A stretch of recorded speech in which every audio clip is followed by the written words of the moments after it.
SD. Chapter 220, 220, A Good Bridge. Young Tsunade had just returned to Konoha from one of the battle fronts and came to the Hokage's office to report on the battle situation and to complain about how tiring it was to be one of the few doctors caring for so many people. But she was confused when she entered her teacher's office and found him and his two other advisors standing around a young ninja girl holding a rectangular device in her hand. "What is that?" Tsunade asked, confused.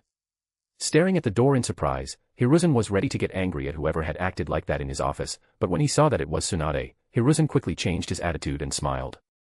"Tsunade, it's good that you returned to the safe village," he said. Tsunade nodded at him, but still kept her eyes on the black rectangle in the young ninja's hand in front of them. Seeing Tsunade's curiosity about the thing in her hand, Emi turned her cell phone around so that Tsunade could see it. When Tsunade saw that there were two red-haired people explaining something on the small thing, she became very curious and confused. "How are those people trapped in there?" she asked without understanding as she approached the cell phone. "They are not trapped here, Lady Tsunade. In fact, this cell phone is capable of allowing two people in different locations to talk in real time as if they were facing each other in person." Emi explained with a smile, quite pleased with Tsunade's astonishment. "How?" was the only thing Tsunade could ask. "That is a good question, Lady Tsunade. So far no one knows how it works. The only thing I know is that it's even possible to go to another dimension through a genjutsu, where you can interact with other people who are also in the genjutsu and buy things, eat different foods and experience things from other worlds." Emi explained, leaving Tsunade completely shocked. "Why do the people on the screen look like Uzumaki?" she asked curiously, since she was 25% Uzumaki by blood, since her grandmother was Uzumaki. "I bought this cell phone in the Uzumaki village," Emi explained with a smile. But Hiruzen froze when he heard Tsunade's question. "What were you doing in Uzumaki village?" Tsunade asked, confused and a bit suspicious. "We were." Emi started to explain, but a cough interrupted her. Cough, cough. Realizing that she had almost made a mistake by revealing information about a secret mission, Emi quickly shut up and said nothing more. But Tsunade was no fool. If Hiruzen wanted to hide something like that, something suspicious was going on. "Old man, what's going on with the Uzumaki that you would send your Umbu there in the middle of a war?" Tsunade asked suspiciously while she stared at her teacher. "That is none of your business, Tsunade," Koharu said seriously. "The Uzumaki are part of my family, of course it's my business, old woman," Tsunade said angrily. "How dare you speak like that to an advisor of the Hokage?" Koharu replied angrily as she looked between Tsunade and Hiruzen. "Are you going to let your pupil talk to me like that, Hiruzen?" Not knowing what to do, Hiruzen was at a loss as to how to react between the two of them. But Tsunade helped him without realizing it. "Don't try to change the subject. I want to know what's wrong with the Uzumaki that you would send your Umbu there in the middle of a war," she said angrily. Sighing, Hiruzen answered with regret. "Tsunade, you know that your grandmother is not as young as she used to be. That's why we thought of making a deal with the Uzumaki to send us a person with the potential to become the next Jinchuriki of the nine-tailed fox." Looking at Hiruzen suspiciously, Tsunade decided to look at Emi as she began to push a little to find out the truth. Although she was only 19, Tsunade was already an elite jonin, so for Emi, who was still a special jonin, the aura that Tsunade radiated was quite difficult to resist. But since what the Hokage had said was true, Emi quickly nodded in agreement. Seeing Emi's confirmation, Tsunade realized that it was true, but she still felt something strange, as if something was missing. But when she thought about the reason, which was that her grandmother's health was getting worse, Tsunade was distracted and didn't pursue the matter any further, which made Hiruzen sigh in relief. "Look, Tsunade, this cell phone is something we want to buy in Uzumaki village. How much do you think it will help in the war? Isn't it a revolutionary technology?" Hiruzen excitedly tried to change the subject while showing her the things Emi had already shown him. With something so new and curious in front of her, Tsunade was really distracted, and with everything Hiruzen talked about and showed her, she got more and more excited about how magical it was. This was made by the Uzumaki? She asked, shocked. No, Lady Tsunade. Emi replied. Actually, it was made by the daimyo of the oasis, Lord Alex. He opened a cell phone shop in the village of Uzumaki. Now every citizen of Uzumaki has such a cell phone, and a second shop has already opened in the neighboring town, which increases the number of users even more. Hearing this, Tsunade was very surprised. I have never heard of this daimyo. Is this oasis land new? Tsunade asked, confused. Smiling, Emi explained more about the virtual world, how it worked, and how Alex was the daimyo of this world and could rule and control many things there. Hearing about Alex's rights in this world, Hiruzen and his two advisors were attentive and wrote down everything important to understand both Alex's mentality and the limits they could cross in this world. Remembering the friends she made as a child, the Uzumaki children who came to Konoha, or when she went to the Uzumaki village with her grandmother in the past, Tsunade was excited to see this oasis to try to find these people, but still shocked that it could be possible. But the most surprising thing for her was when Emi told her what she knew about Pokemon, and that not only were these monsters powerful, but that the Uzumaki already had people who had summoned these monsters into the real world. This was something that none of them had expected. Hiruzen, who already had a very powerful summoning contract, knew very well how much a powerful summoned beast could increase a ninja's strength, but the thought of how much it could change the strength of an entire family made Hiruzen freeze. On the other hand, when Tsunade heard about the Pokemon and the Pokemon centers with Pokemon that could heal people, she felt something pounding in her chest that made her very excited. One was thinking about the power of Pokemon to take lives, while the other was thinking about the power of Pokemon to save lives. The two had different thoughts and goals, but they had something in common. They saw the enormous potential of these Pokemon and how useful they would be in a real war. Thinking about how the Uzumaki turned him down for a better offer, thinking about how Alex acted towards them, saying that he liked the Uzumaki and that they should have a good attitude towards them to get his favor, and thinking about how useful these Pokemon could be for a war, Hiruzen had to act. And seeing Tsunade in front of him, maybe she could be a good bridge to his idea. // // Read 20 plus chapters on Patreon. Patreon.com/nunuxd. Chapter 221, Hiruzen's Plan. You want me to go with a team of ninja from the Senju clan to help the Uzumaki defend their village and bring a new Jinchuriki to Konoha? Tsunade asked, confused and angry. And at no time did you think to tell me that the Uzumaki village would be attacked. Tsunade, you were already so focused on the ongoing war that I didn't want to burden you anymore. Hiruzen said, pretending to be worried about her. But Tsunade didn't believe it. She had already seen how intelligent this teacher of hers was and how he knew how to deal with people. I'm glad you decided to tell me this now. I'm going to separate a group of Senju ninjas to go to the Uzumaki village to help them deal with this. Tsunade said with a sigh as she prepared to leave. With a sigh, Tsunade knew that her teacher was up to something, but she couldn't really understand it and wasn't in the mood to think about it too much. Especially when she thought about her grandmother and the possibility that the village of a part of her family could be destroyed. I don't even know if I should tell my grandmother. She thought in frustration, not wanting to worry Mido Uzumaki even more, but considering that she would have to bring several people from the Senju to the Uzumaki, she would have to tell her grandmother, who was the current matriarch of the family. As Tsunade went to tell her grandmother, Hiruzen tried to hide the sinister smile on his face. With this move, not only can I secure Daimyo Alex's friendship, but I may also be able to further diminish the Senju's power and influence in the village. He thought. He thought while praising himself for his intelligence. With the Senju losing their political power in the village and the Uchiha becoming more and more marginalized due to the hatred of the people, it will only be a matter of time before my Sarutobi clan becomes the main clan in the village. Apart from him, only his advisors noticed this plan, but they weren't against it since they would also benefit greatly from the Senju's loss of political power. Only Emi remained in the room, unaware of what was happening. As a good ninja from Konoha, she only believed that her village was perfect and that the Hokage was a good man who cared for the village's partners. Emi, you will be the leader of the Senju group in the Uzumaki land. Hiruzen said with a serious voice. Yes, Lord Hokage. She replied with a serious and excited voice.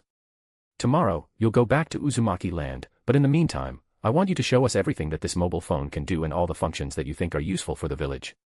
Hiruzen said seriously because he really wanted to know about the mobile phone and how it worked. Yes, Lord Hokage. Emi replied in the affirmative, but suddenly, she thought of something. But Lord Hokage, the cell phone is connected to one person. If I go with the Senju group, the village will have no way to communicate with anyone in the Uzumaki land except for the traditional means. Hearing this, Hiruzen realized that this would be a problem. His idea had been to keep Emi's cell phone and let her go back to the Uzumaki to buy more cell phones for them, but if this was true, then this would be a problem. How is this connected to the user? Hiruzen asked, puzzled. I don't know either. I can lend you the cell phone and you can use it while I'm here, but according to Mia, the Oasis representative, this is an anti-theft measure for the cell phone. If I'm not here while someone else is using the phone, it won't work, Emmy explained. She had no idea how it worked, but it was a really good idea because if someone knew about it and tried to steal it, they'd lose a lot of money. But if everyone knew that there was no point in stealing cell phones, then no one would try, because they wouldn't get anything out of it. That's a problem. Hiruzen commented. Let her stay here with us, Hiruzen. Tsunade already knows the way to the Uzumaki village. With the cell phone, we can warn the other two Umbu in the Uzumaki village about the Senju squad that's going and their destination, so everything can be prepared even without Emi's presence to explain it to them there. Hamura said a little excitedly, indicating that he had just thought of it. When Hiruzen and Koharu realized that what he had said made sense, they were surprised because this phone was really as useful as he had thought. This function alone showed how useful it was, not to mention the other various functions they hadn't tested yet. Very well, we'll do as Counselor Hamura said. You will stay with us and serve as our spokesperson and communicator between the squadron in Uzumaki land, Emi. Hiruzen explained. Yes, Lord Hokage. Emi replied positively. Since communication is so easy, inform your captain, Rin Sarutobi, of our plan and tell him to prepare for the squadron that will arrive in a few days and to inform the Uzumaki so that they can be more relaxed with us. Hiruzen said. And thinking of something, he added. Or better yet, tell Rin to arrange a meeting with the Yuzakage for me, because with the cell phone, I will be able to discuss this with him practically in person. Realizing that the cell phone would be very useful for diplomacy as well, Hiruzen was very happy to realize that he could centralize even more power in his hand without needing representatives to decide things in negotiations like this. In the future, with the cell phone, he could attend any meeting from the safety of his village, and receive credit for whatever he achieved as compensation for the village. When Hiruzen thought about these possibilities and how much he could earn with these cell phones, he became even more excited about having a cell phone and equipping all the ninjas under his command with cell phones. While Hiruzen was fantasizing about the control he would have over the village and Tsunade was talking to her grandmother about what they were going to do in the next few days, Kaido Uzumaki was counting the profits from the cell phone shop and adding up the money they had saved and decided that he would finally buy the Pokemon for his Umbu. But suddenly, a worried Umbu came to his office and warned him. Lord Kaito, Princess Kushina is accompanied by a Charmander. The ninja said. When Kaito heard this, he didn't think anything was wrong. Everyone plays Pokemon, so it's normal for everyone in the Pokemon world to have a Pokemon, right? But on second thought, the ninja wouldn't have come to warn him so urgently if it wasn't something serious, and for it to be something serious, there was only one alternative. Kushina has her Pokemon in the real world. He shouted in shock. Startled, the ninja nodded nervously, which made Kaito angry. He knew his daughter and he knew very well what she was capable of. Take me to where she is, I need to see this for myself. He said with a cold voice. // // Read 20+ chapters on Patreon. Patreon.com/nunuxd. Chapter 222, A Battle. In the center of the Uzumaki village, Kushina stood like a magnificent peacock with the cute, fire-spitting Charmander next to her, and the people around her clapped excitedly. How beautiful the Princess Charmander is. A woman said excitedly. Mommy, I want a Charmander too. A child said, tugging at her mother's sleeve in jealousy.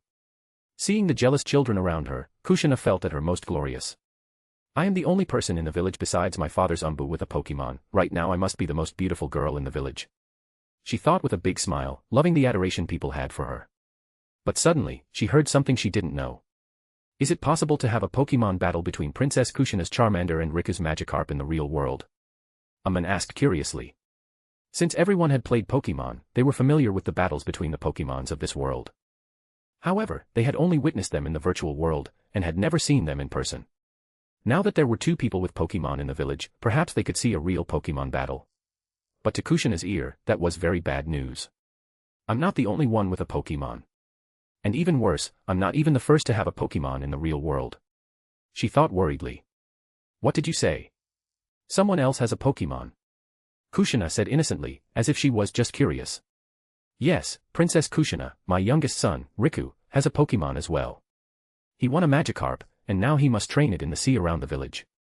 The man replied proudly, making the other people around him look at him with admiration. How about you make a Pokemon battle for us to see? One person suggested, really interested in seeing a Pokemon battle in real life.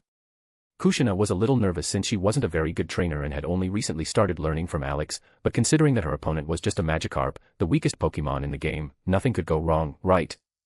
Alright, let's go to Riku and have the world's first Pokemon battle. She said excitedly as she hugged Charmander next to her, causing Charmander to roar to the sky in excitement, thrilled at the glorious idea of being the first Pokemon to fight in his trainer's world.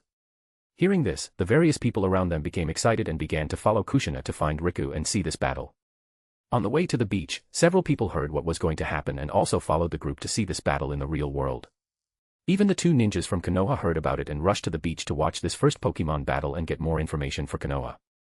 Before they knew it, practically the entire Uzumaki village was heading to the beach to watch the battle. And Kushina, blinded by the glory of being admired by so many people for having a Pokemon, didn't realize that with so many people knowing about it, it would only be a matter of time before her father found out. But she didn't think anything of it, and eventually arrived at the beach to find Riku, a little 3-year-old child, swimming in the sea with a golden Magikarp. Remembering what Alex had said about Pokemons of different colors, Kushina was shocked by Riku's good fortune. The people around her didn't know how rare shiny Pokemon were, but she already knew after Alex explained it to her when she asked why his Charmander was a different color than hers. But that wasn't a problem for her. Even if Riku's Magikarp was shiny, it was still just a Magikarp. While she had a powerful Charmander, nothing could go wrong.